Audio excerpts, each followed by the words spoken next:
What's going on, people? This is Shy Harris, and today is another edition of Interviews with a Rebel. And today I am sitting down with, I'm trying to find some adjectives for you, creative, painter, overall artiste, entrepreneur, hustler, because you do a lot of shit. I damn do. Yeah. We have a lot of shit to do. Yeah, we have Miss Ashley Raeneil. Hey, brands! So damn extra. So how are you doing today? I'm good. I'm amazing. You're amazing? I woke up. I didn't have to clock in. Isn't that a great feeling? Like that alone. I didn't have to clock in. I need to start thinking of life like that. I didn't have to clock in. That first 5 minutes of saying, hey, I don't have to go nowhere and clock in. Set the tone for the rest of the day. Amazing day. Let's talk about that for a second. We're going to get into it. I'm going to come back to that because that's a great topic.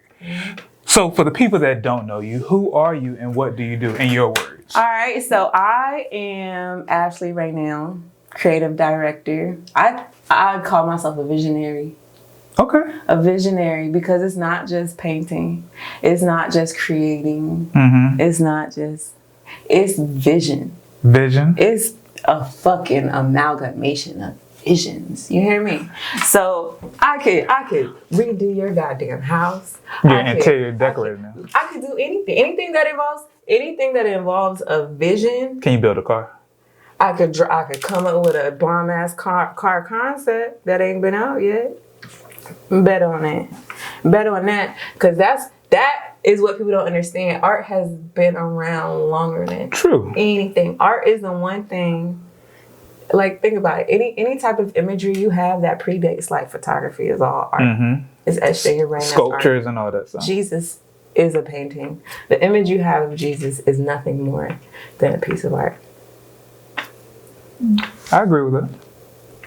That's a fact. You got to I agree with that. That makes sense. Right, that makes sense. Okay. So that's what I do. I take a vision. I take that moment in between thought and action. That little space right in there. I fuck with that. That's my area. Some people are good thinkers. Some people are good doers. There's that little space in between where you don't know how to tie what you're thinking with what you're doing. So what is that area like? That's that area where art comes in, where you need the creativity. Like, because you could have a thought and be like, all right, I'm about to build this car, right? And then you have another person that says, all you got to do is give me the pieces and I could build the car. Okay. But then in comes me in the middle. What's the car going to look like? How's it going to drive? What's the aerodynamics going to be like? What color is it? That's where I come in. I'm that space in between. I didn't really know there was a space. There's a space. Or a step in between that. There's a step in between. Think about brainstorming, the Venn diagrams and all that. That moment right there, after that, the brainstorming and the doing, that's where I come in. That after you do the Venn diagram, that's where I come in. How high did you have to get to come up with that?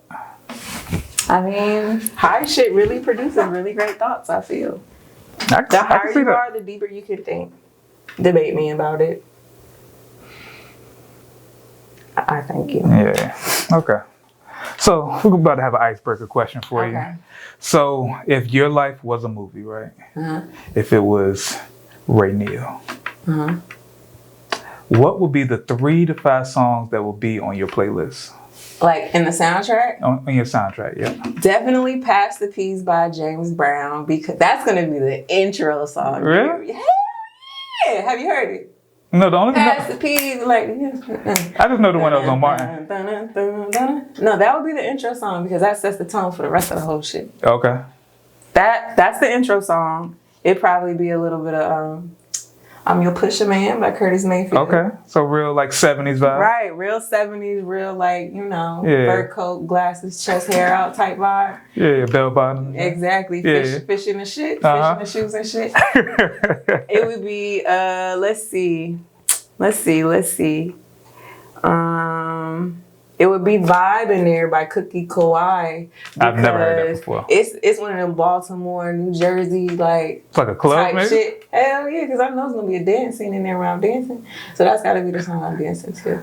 Okay. All right, so we got 3 songs. The next song, I think, would be Meth and Mary, You're All That I Need. I'm going to fall in love in there somewhere. That's going to be the song for that. Okay, right? yeah. And then Kanye West Hell of a Life, the breakdown where he's like, how can you say they live their life wrong when you never fuck with the lights on? Yeah. That part. Just that part. Just that part? Just that part. And then the fuck with the like, fuck with that. All of that. That part. Actually, that's going to be the reoccurring song. Like, you know how it'd be like. Everything you have a sex in, it'd be that part? You don't see it? I actually do see it, which is kind of like the crazy part. Because you're a visionary. That's it. Yeah. Visionary. All right. So, what is the Ashley origin story? What are the moments in life that led you to where you are at today? What? There's so many moments out here. Right. I know. Okay. So let's see. What brought me to right now today being a full-time creative director, visionary artist. Right.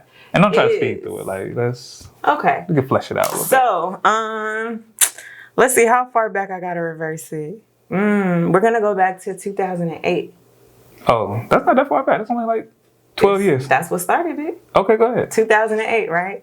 I was married before to my son's father. Okay. No baby daddy. I was married. Shout him out. Shouts out to Raeneil and Erica. What camera we in? Well, shouts out to y'all. Family forever. Whoop, whoop. So when we were married, I actually walked down High Street. We were just on like a little, date down High Street. And there was this creative gallery studio space, right? Okay. So you walk in and there's different sections, kind of like, it reminds you of a barber shop, but for artists. You know how a barber would have his booth? Yeah. Like that. Right. It was like that. So you walked in and it was like multiple booths with multiple artists. And I ain't never seen no shit like that before. So I was like, this shit is fire. And it just so happens when I was saying it was the lady who owned it who was kind of like, ear hustling and it hurt me.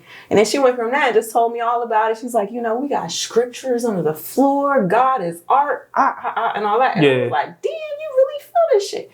And she was low-key kind of, like older. Yeah. So for you to have that much passion behind something at that age, and she said she had been doing it for years, that I don't know, I was like, I kind of like that. Because growing up, my dad always doodled. I always he used to doodle stuff and put it in my lunchbox. Yeah. So that was my first foundation to, I guess you would call it art. Right. Is my dad would leave me doodles in my lunchbox, right? Okay. So go back to 2008, we walk in, I go in there and I talk to this lady, and I was like, well, I want to be an artist. Just on some, brat shit. Right. She took her 2 personal brushes out of her can, gave me 2 canvas panels that was maybe like this big. And she said, I said, but I don't know how to draw or paint. She said, it doesn't matter. Just flow. Yeah. Whatever you feel, pick the colors that represent what you feel, and just flow. And I was like, well, goddamn, that's what I'm going to do. So I went home. You bought some paint? Nah. I had some from like, I don't know, my ex-husband's nieces was there doing some shit. So it was just like a little bit of paint. Right. So I was like, let me see what I could come up with. So I painted something, right? Shouts out to you, Raeneil. I painted something, I showed it to him. He was like, it's all right. And that was it.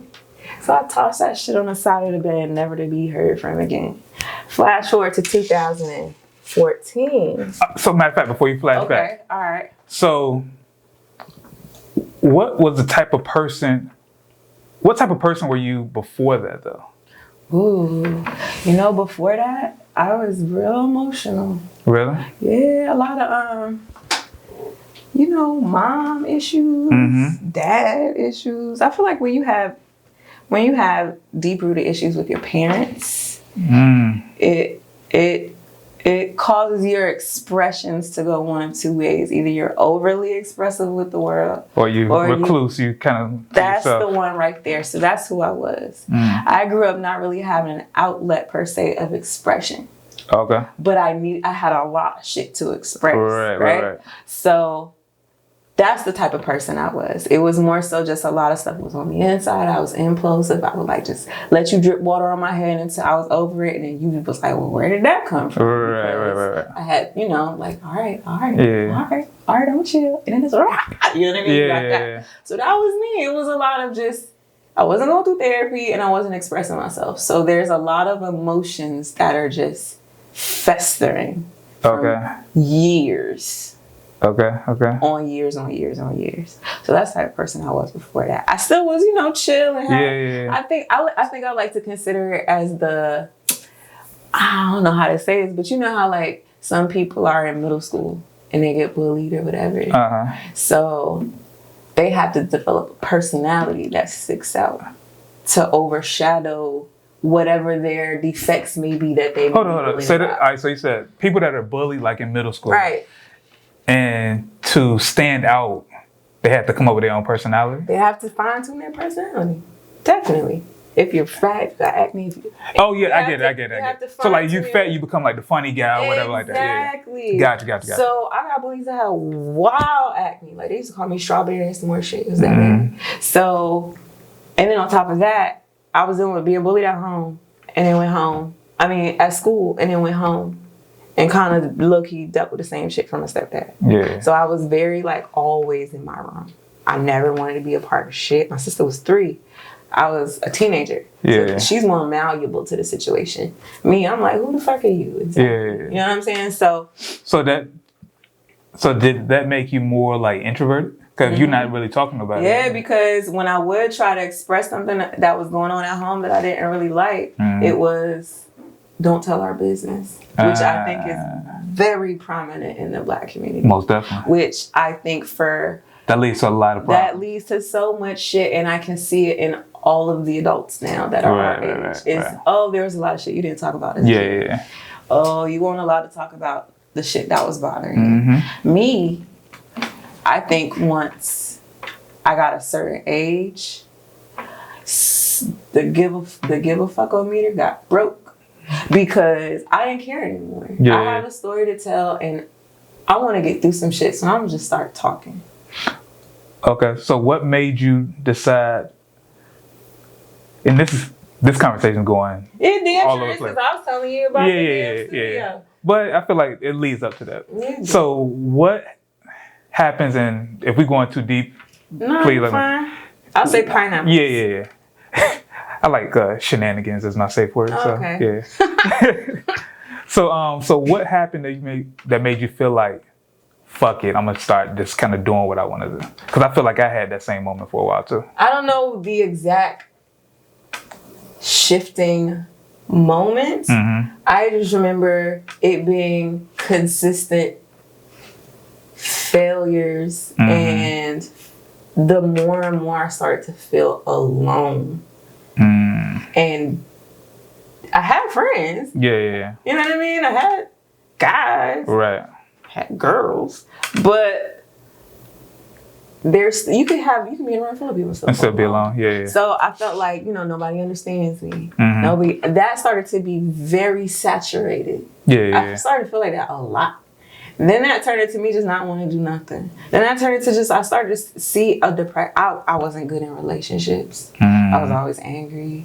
I had fight or flight issues. So all of these things stem from that. And then I tell all of these things in 2014 where we're at now. Now we're going I tell all of these things from the childhood to the visit to the gallery, to my ex-husband tossing, just being like, that's all right. Yeah. I told one of my friends all of those things because they asked, what passion do you have? I said, I kind of at one point was thinking about painting, but and I never did. I painted one thing one time and that was it.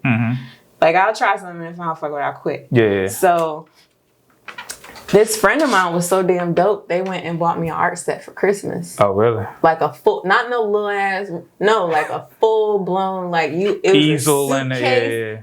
You open that shit, it was pencils, it was acrylics, it was watercolors, it was oils, it was like whatever direction you about to go in art, it's all right here for you. That's dope, right? So there. I was like, well, God damn, that's kind of cool. Yeah. And 2 big dumbass not big dumbass canvases, but mind you, the first ones I got was panels like this big. The one that I got was like 16 by 20, so they like, you know what I mean? Like real life. Right. I'm like, oh, I really got to do something on this now. So Christmas Eve, this is back when I was pagan. So I'm rapping. You said pagan? Pagan, celebrating Christmas. Oh. So I thought you said you was out here like pegging niggas. I'm like, God. Another episode because I don't mind. But so I'm wrapping his gifts or whatever. And then I'm sitting there, I'm like, oh, he sleep. Let me see what this is hitting for. Went outside, smoked the J, came back, painted something of what I was feeling. That was my first time really like expressing it, right? So I painted something. Could you like put it on the screen? Right. So I painted this. It's probably not gonna be on the screen. No, but, you know, not right there. Probably not. I painted something and then I posted it on Instagram. You could actually scroll my Instagram and see the first thing I ever painted. I painted something, I posted it, and my friends was like, oh, that's kind of dope. I was like, shut up. In your head, looking back on it, is that trash or is it? It's absolute trash. The meaning behind it is fire. I actually am thinking about revisiting that again. Really? But the meaning, because I drew a woman, she was crying, tears of blood. I don't know. Her tears were red. Mm-hmm. She had on a dress, but the dress was a heart.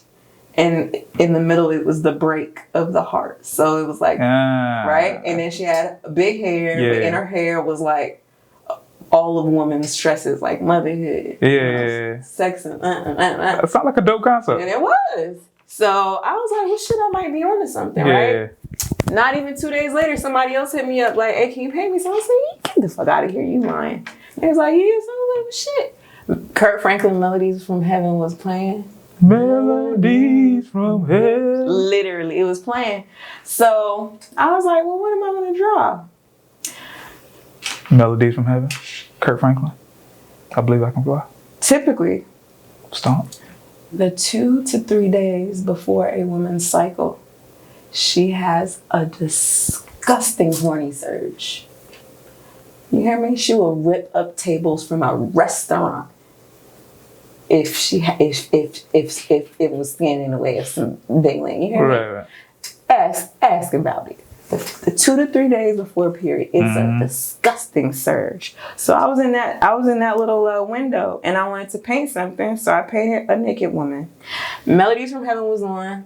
So because I'm a visionary, I'm imagining the melodies raining down. Oh God! You get where I'm going? Yeah. You get where I'm going. So I drew a naked woman, and she had wet notes coming from her vagina, and I called it Melodies from Heaven. And somebody bought that within like 20 minutes of me posting it. And so all right. Mm-hmm. Let's go back for 1 second. I like that story. Okay. But when you first put out your first piece, was there any like hesitation, like, yeah, people gonna think this shit trash? No, because I don't care. So at this moment, you didn't give up, or? I didn't give a shit. It was just something I was doing. It wasn't like, let me put this out there and see what the feedback is. It was like, hey, look what I did. It was a picture of the painting. You can even see the little Christmas napkin with the poinsettias and the cookie that I was saying, this cookie I was eating and shit. Yeah, like it was just like, hey friends, look what I did. I'm trying something new. And the response was unexpected. Okay. Really and truly. And then literally for the next opportunity somebody asked me to do something for them, or me paint something and it sells in moments, and these are my first 3 paintings. Right. So I'm like, I must got something here. So do you feel like that kind of set you up to have a lot of confidence in this new space? It definitely did. Okay. It definitely did, because nobody was being negative. Nobody was being negative. Even people who would be honest. Right. They weren't being negative.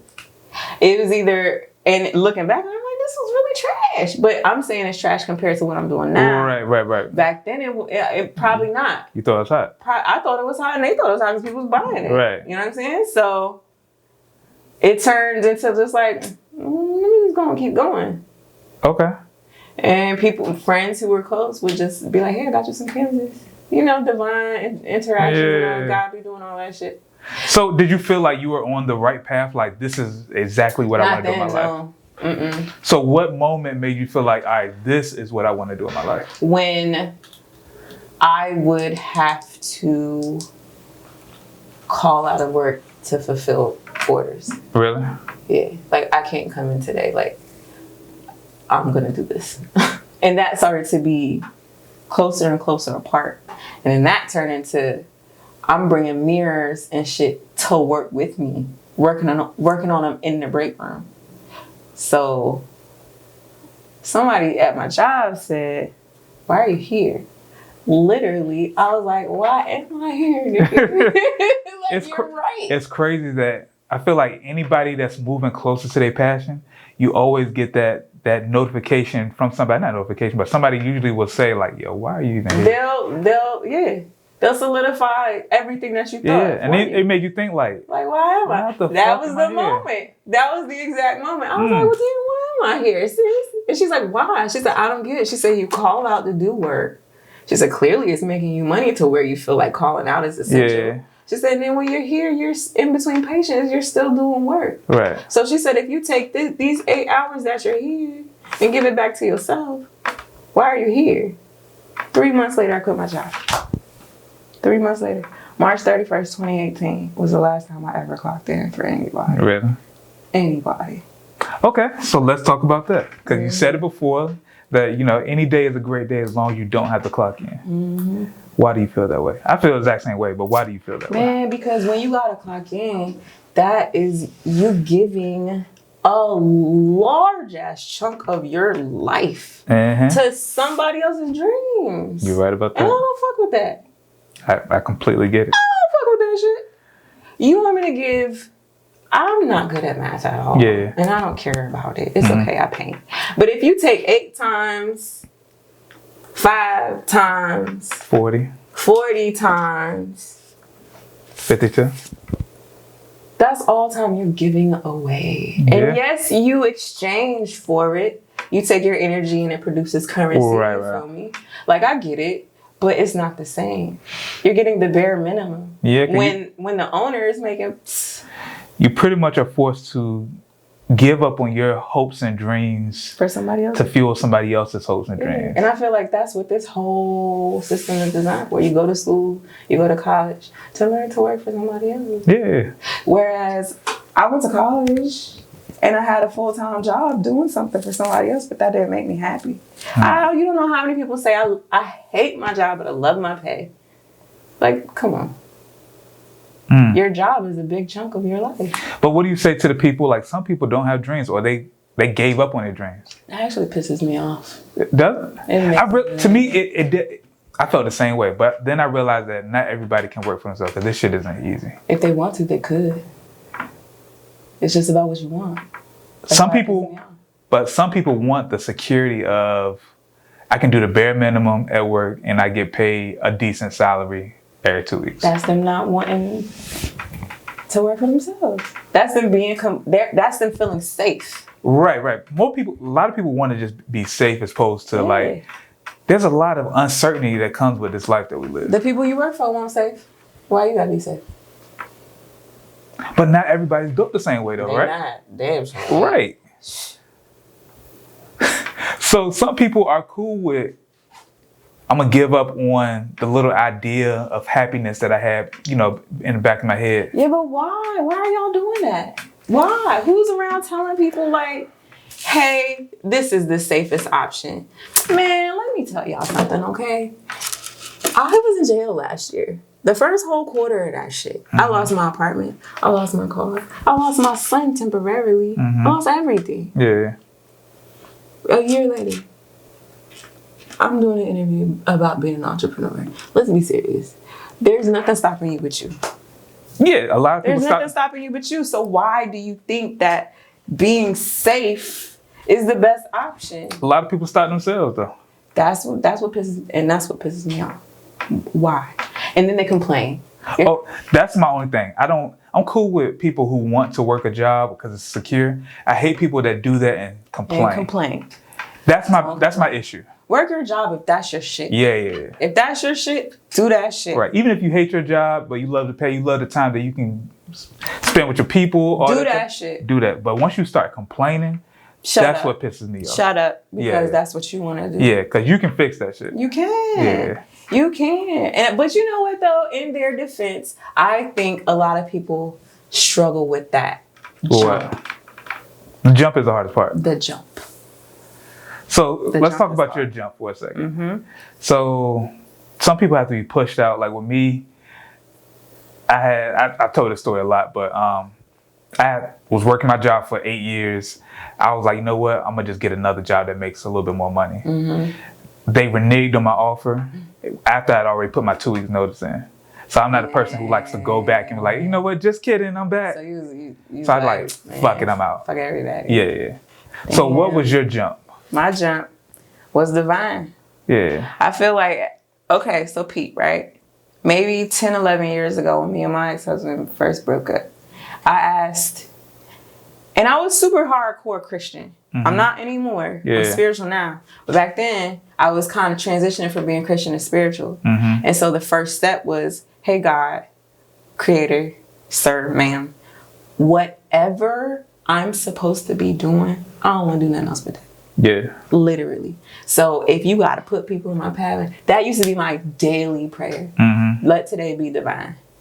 Plain and simple. Okay. So March 30th, 2018, they called me into the office. Now, I used to work in pharmacy. After I got in some trouble working in pharmacy, I went back to optometry. Real nigga. I ain't had to go back to McDonald's. I went to two healthcare jobs, baby. So I went back to optometry. They accused me of stealing $100. And optometry? Yes. So a patient had paid cash for a transaction. They were so antiquated with their systems that they had a ledger book that they wrote all the goddamn transactions in. I didn't work the front desk. I was working on, you know what I'm saying? I was helping the doctor. Right. So I don't know how it came down to me. Maybe, I don't know, it's because I was the only black person working there. I don't know. Yeah. It's 2021. I don't know. But I was approached about, where is this $100 from this transaction on this day that you worked? Right. Huh? Did you ask anybody else? Well, no, we're asking you first. Oh, okay. All right, cool. This was about 5 o'clock. So after this little mini meeting, we were done with the day. Yeah. The next morning, I had my resignation letter. That was my jump. Okay. That was my jump. And I was like, let's do this shit. I had support from everybody. I had support from a lot of people. You never have support from everybody. No, you don't. Yeah. I had support from a lot of people, and I never went back. Okay. I was like, well, shit, if I'm going to do it, I might as well just do it now then. Okay. I might as well just do the shit now. And I took those 8 hours, gave them back to myself. Haven't had to work ever since then. And will never work for nobody else again. You hear me? All right, cool. Never. So don't call. Never working for nobody else again. This is a great life. Today was an amazing day because I got up and I didn't have to clock in for nobody. So after you kind of made that jump, though, how were those first couple of months of being like a full-time? Oh my God. Because those are really like It's very terrifying. Very terrifying. Because you can't count what's coming in. Right. But you know what needs to go out. Right. So that shifting of, oh my God, where's this gonna come from? Yeah. That is the hardest part. Right. But I think what needs to happen, if anybody's considering that, is a mind shift. You have to shift your way of thinking. So I was always, at first, first 2 months maybe, I was so nervous, like, oh, I'm not gonna, oh, okay. So, you know, everything you make, you're like, okay, I gotta make this much more. Yeah. Everything was bill-minded and bill-related. Right. But then I said, hey, the universe is kind of big. God is kind of omnipotent. Why am I worried about this shit? Right. So then I changed my thinking, and it went from how am I to I'm just gonna have it. I'm just gonna make it. I don't know how. I don't even care how. Isn't that what faith is, essentially? They just package it up and put the mustard seed title on it. Yeah. But all it is just believing some shit and not letting nothing knock you off the rock. Right. So I would do that. I was like, okay. And not just complacent, like, I'm gonna make money. You still gotta do work. Right. Yeah. So I still continuously did shit all the time. Like, all right, let me do this. Right. Clients coming in left and right. To the point where I'm like, and then that type of thing was etched into my mind ever since with all things. If you just kind of expect and walk in that direction, divine interventions and things will happen to give you just that. And it's happened to me too many times for anybody to argue with me about that. Okay. That's exactly how it works. Because our mind is the one thing that connects us to the universe. True. As opposed to any other living creature on this earth. True.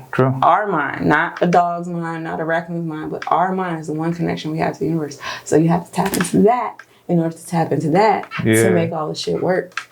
The Bible ain't shipping parables. When you say I gave you the keys to the kingdom, you're talking about this shit right here. So it's like you just got to manifest. So I just changed my way of thinking into a manifestation mind. How long did it take you to kind of really get that? It took a little minute. Yeah. It took a little minute because it'll be like the 20th of the month and you only got $800 and rent is $1,200. Right.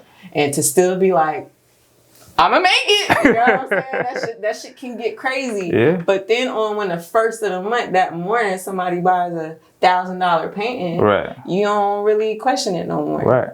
You just ride that shit out because you just expect it. Yeah. So I feel like that's what you should do if you're thinking about jumping out there. Is you gotta prepare your mind to expect nothing but blessings to happen for you, because when you shift it, it's crazy that you said it, because at the beginning of the year, me and my wife was talking, and she was like, I think, she said something like, money just comes to me.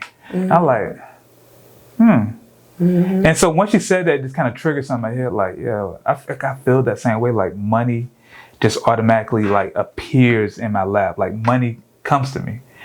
And from that point, I think before that I had the mindset of like, I want to hoard all the money because I'm scared that I will lose it. So once I started thinking of like money comes to me, I was like, if it's your birthday, I can give you $20 to go get you something to eat or whatever. Because I know money is always going to circulate in my direction. Right. I used to write on a post-it note every single day, money does not exist apart from me. Those words, money does not exist apart from me. So money can't even be a thing unless I'm involved. I have to be in the conversation. Money can't even exist unless I'm involved with Right. So money does not exist apart from me, and that has been real. That's been so real in my life. So it's like literally like, they be like spells and all that shit. You write that shit out. You have to really embed it in your brain, so that way that is what your reality becomes. True. So if money don't exist apart from you, and if you're a money magnet, and if you're never without, you gotta really believe you have to walk. Not only believe it, but you gotta walk in it. Right. Like, okay, money does not exist apart from me, but here goes my sister needing $800 for something. Yeah. It's nothing. Here you go. Because money doesn't exist apart from me. Right. It's gonna come back to you. Yeah. I believe that. Right. Because money doesn't exist. So here you go, because I'm gonna need it again. Right. And sure enough, that's what happens. It's all about your mind. A lot of people be fucked up not letting shit happen for them because they block it. So how people stop themselves and hold themselves back from being entrepreneurs and stuff like that. An entrepreneur can hold himself back from soaring. Anybody can hold himself. It's all in how you think. You're right. You're right. It's all in what you believe. Your mindset changes everything. Your mindset molds your reality. True. I'm with it. Every way. Okay. All right. So I feel like this conversation got way more deeper than any of my other conversations. So let's kind of get it to a more tangible thing, right? So how did you start to build your name up once you kind of hopped out there? Instagram. All right. How did you start doing that? I have a theory on artists. So I feel like with art, it's an extension of you. Yeah. So I started to put more of me out there on Instagram. Like back in like 2012, 2015, I would post like a little thirst trap, whatever. That's what I'm about to say. And I would delete it though, like right away. Yeah. I would delete it, like, no, I can't have it out there. No, I don't want nobody to judge me. You're bashful? Hey, ain't that crazy? Ain't that crazy? It is actually. I was my homeboy Dutch. Shout out to you. He was the main one, right? Yeah. I would be like, man, actually just show your butt on the gram. Like, I can't do it. So then I started to do it. I started to show my butt on the gram. Started to show my personality on the gram. Started to be a deep thinker on the gram. Started to motivate people on the gram. And I think that turned into people fucking with my personality because they saw it more. Fucking with your aura, your vibe. Yeah, and then I started putting artwork out that kind of matched that. Right. Because, like I said, I'm autodidact. I don't come from any type of formal training. Yeah. It's just all shit I've seen in galleries or shit I learned or shit I tested out and tried. Yeah. So, and a lot of my artwork is selfies. Really? Don't think that face. Really. A lot of my artwork is selfies. If you look at a lot of my body shapes and figures and the asses and all that, they're selfies of me that I repainted and Okay. So question, is painting titties a cheat code? Painting titties is a cheat code. Painting voluptuous titties with at least one hint of yellow is the cheat code. Why yellow? Yellow to every human being is an uplifting, positive color. Now, one person in the world would say, yellow is a depressing ass color. I get it, because I use it on my videos and like stuff like that. I'll definitely throw some yellow in there. Okay, but I didn't realize that.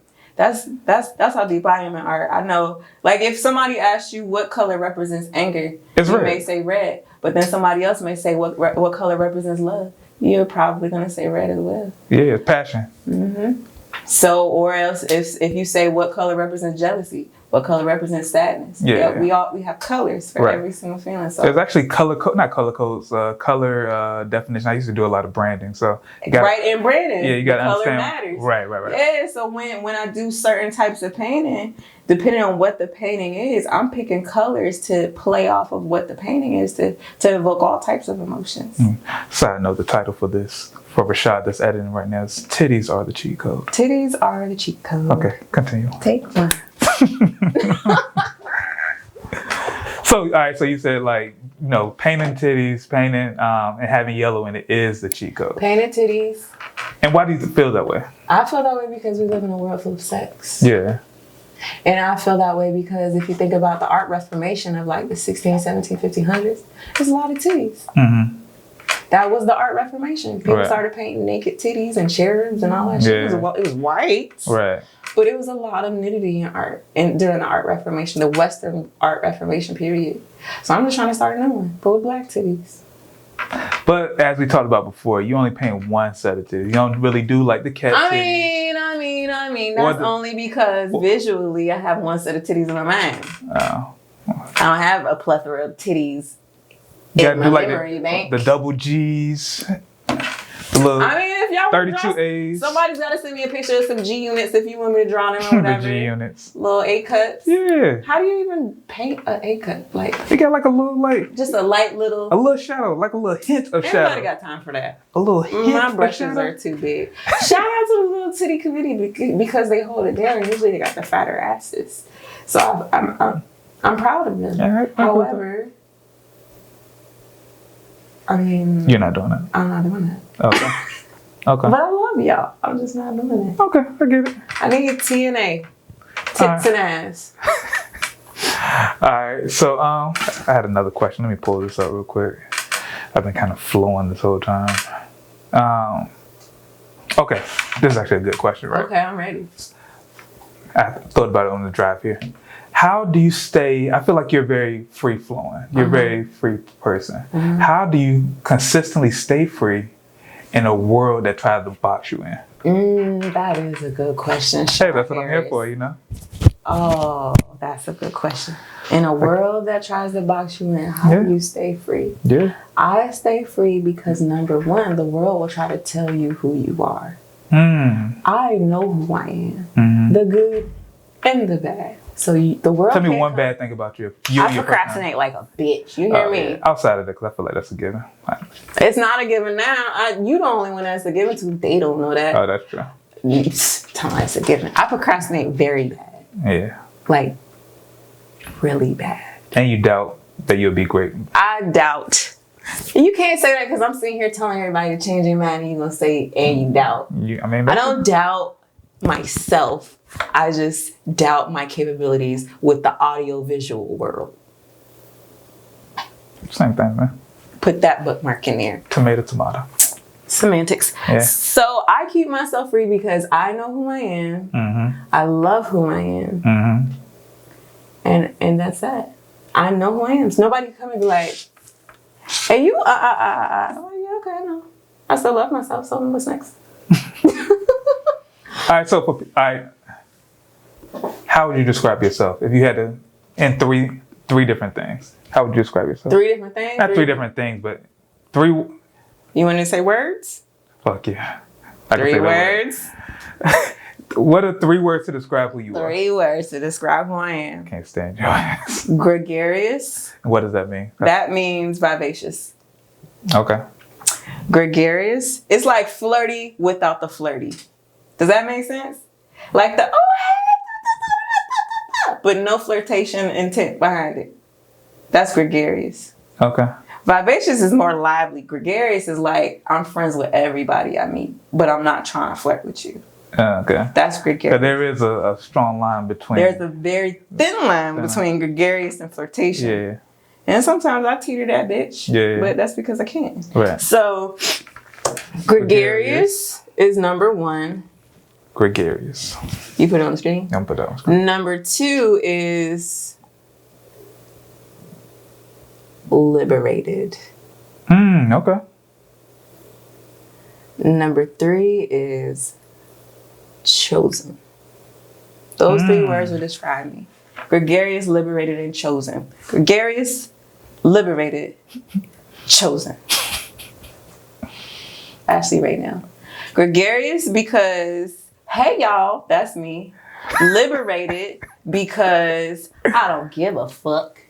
And what was the last one? Chosen. Chosen because clearly I am. Not on no, you know what I'm saying? But clearly I am. God literally was like, come here.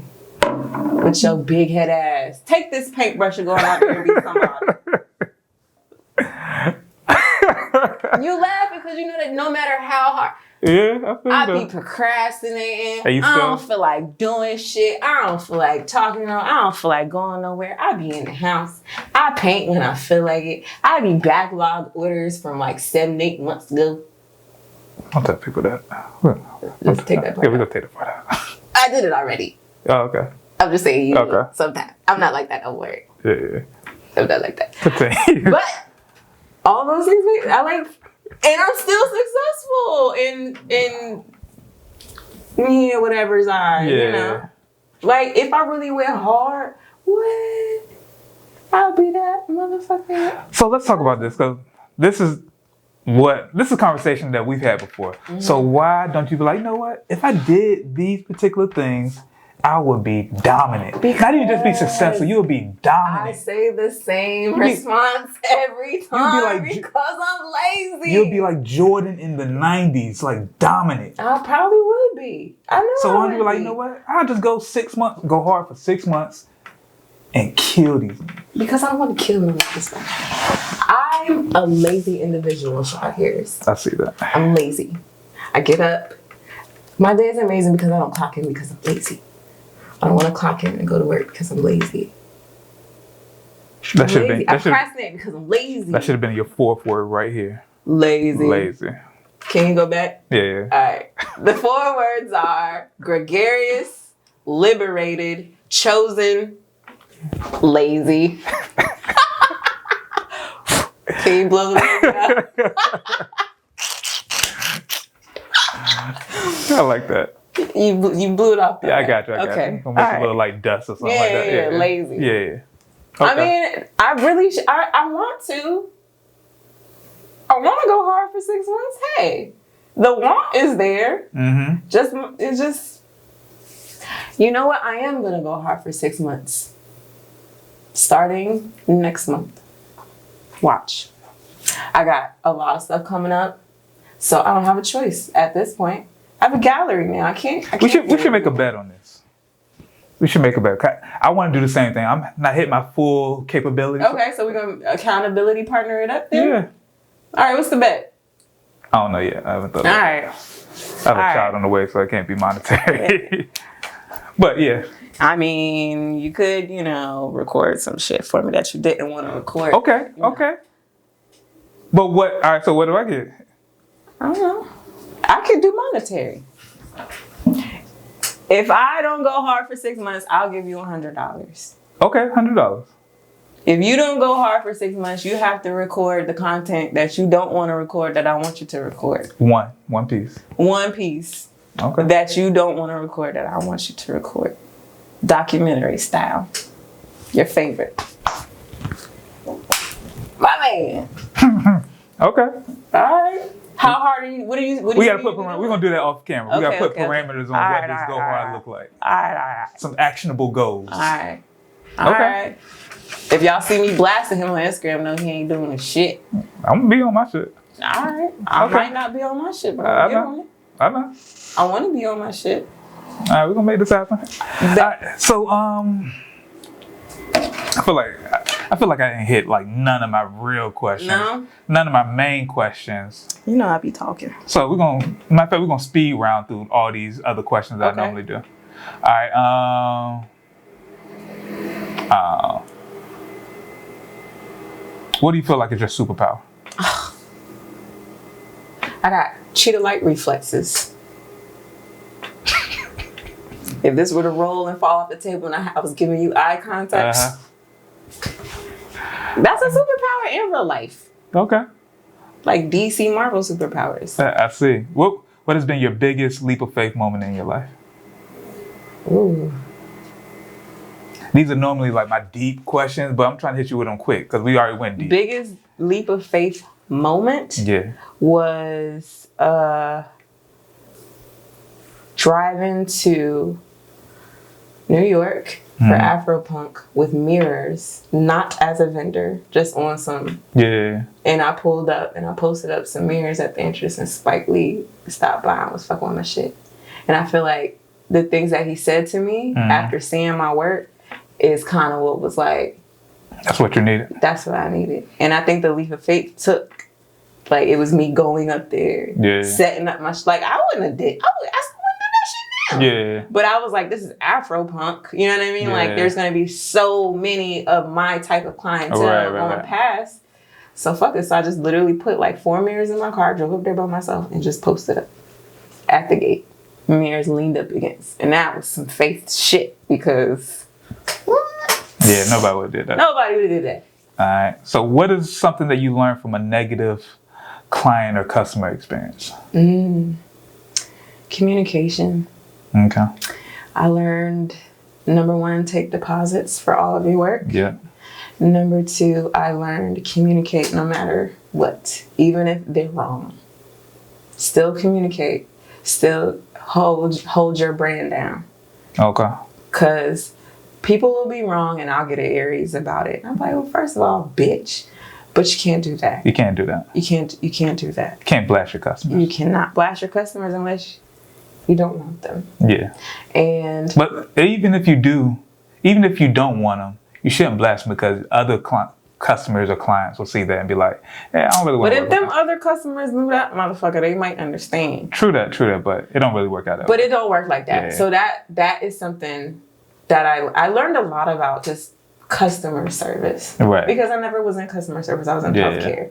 So I learned a lot about just customer service. I can't just be like, I don't want to talk to you. Yeah. You know what I mean? You can't do that. You have to also, you got to delegate shit like that to people. If you're not a person that likes talking to people, you just got to hire somebody else to do that shit for you. True. So I learned about delegation and communication through my trial and error of being an entrepreneur. Okay. For sure. All right. And last question is, if you had to do something to stroke your ego as far as what you want to be known for, what would stroke your ego? What would I do to stroke my ego? Yeah. So it's really a 2-part question. What do you want to be known for? And what would satisfy your ego in regards to that? I want to be known for highlighting and kind of like, what's the word I'm looking for? Memorializing the Black experience through abstract visuals. Okay. So I want people 5,000 years from now, if that's going to be a thing, to find my art and to understand some of the Black liberated or Black creative experience. For example, I have some pieces that are complete reimaginations of some stories in the Bible. Right. So 5,000 years from now, but I gave them African undertones. Yeah. So that's what I want. I'm not painting for the now. Yeah, right. I'm painting for the future. The future when they don't have no visuals of the now. Yeah. And I think what would stroke my ego is, I don't know, goddammit, like I got like 1 million followers overnight or some shit. I don't know because that would be something that would feed me now. But that's not the goal. But when I say feed your ego or stroke your ego, I mean as far as like not necessarily even followers, but like when people say like mention Ashley Raeneil, they were like, yo, she did such and such, yo, she killed that shit. And you're like, oh, that shit felt good. Yeah. Damn. Let me see. I would like to paint the side of that big dumbass brown building in Waterside. The whole shit. The Bank of America building. That's brown? That's brown. The icon was the Bank of America building, but now they moved to the brown shit. So if I could just create some big stupid ass mural in the city that's high, not long, but high. Right. Everybody be like, oh, you know, she the one that did the. You talking about me? I did that years ago. So just having a big piece that everybody sees. And everybody knows it's you. And everybody knows it's me in the city. To have the whole city be like, oh yeah, you know what I'm saying? You know how the city felt about Pharrell when he first came out, or anybody. That's that type time I'm trying to be on. Okay. The whole city be like, nah, VA's artist is. Yeah. You know what I'm saying? Shout out to Parrish because he's VA's artist right now. I guess he's beating the mural game. But shouts out to him because everybody knows who he is. So shady. I know it's shade. But he's too bright for my shade. What's up, Parrish? At OPU. Alright. Yeah. Memorialize me on the this great conversation with some shade. You know. Yeah. Whatever. Anywho's. This was a great conversation. It was. We touched a lot of subjects. Touched a lot of stuff, you know. Right? Hopefully y'all picked up a little bit off of that. You go out there, be somebody, manifest some shit. Don't clock in. Change your thinking. Don't clock in tomorrow. You know what I'm saying? Fuck that job. Right? Unless you got another way to fuck that job. Ain't no unless. You gotta have a way of making money. You'll figure it out. Some people won't figure it out. Sometimes you gotta be pushed out there to figure it out. But some people have all right, never mind. Fuck those people. Get out there and quit your jobs, ladies and gentlemen. Thank you and good night. Where can people find you at? Oh, that wasn't it? No, it wasn't. Okay. You can find me on Instagram at Ashley Raeneil, ASHLEYRAENEIL 2 underscores. You can also go on ashleyraeneil.com. I got these really cool handbags. It says ain't shit in here to steal because it ain't. I got candles. I got prints. I got all of that. And you can find me out here in the streets. And you have a gallery. And I have a gallery now, y'all. 541 High Street, Portsmouth, Virginia. Come on, we got classes on the weekends. You can even smoke a little bit of weed in there. Why not? You're very gregarious. Gregarious. I hope y'all Googled that today. I'm definitely Googling that once we get out of here because I feel like that's not a real word. At the end, you should put gregarious in the little rainbow with the star. Oh, yeah. The more you know. Exactly. Today's word. Gregarious. All right, y'all. Thank you for checking out this conversation. This was a great one. One for the ages. I kind of figured it would be when I asked her to be a part of this because she's awesome. And I've only known her for a couple of weeks, but gregarious. Yeah, very gregarious. Yeah, she brings you in. Yeah. Lures you into her trap. Why not? It's a nice place to be. Right. Enjoy your stay. Enjoy your stay. Take your shoes off. Why not? Sit down for a second. And your socks. Yeah. Fuck it. Yeah, twinkle your toes a little bit. Crack your toes. Yeah, a little bit. So yeah, if you like this interview, please consider subscribing to the channel. Do what you want to do. I don't really need you to subscribe, but if you want to, go for it. Like, I don't really care about that stuff no more. So just do what you want, and make sure you follow her. Make sure you follow me. You can follow me if you want. I really don't care about that either. So just do what you feel. Do what you feel in life. Do what you want to do. Do what you want to do. It's your life. Do what you want to do. So that's a good way to end it. Do what you want to do, people. So y'all have a good one and be out. We out.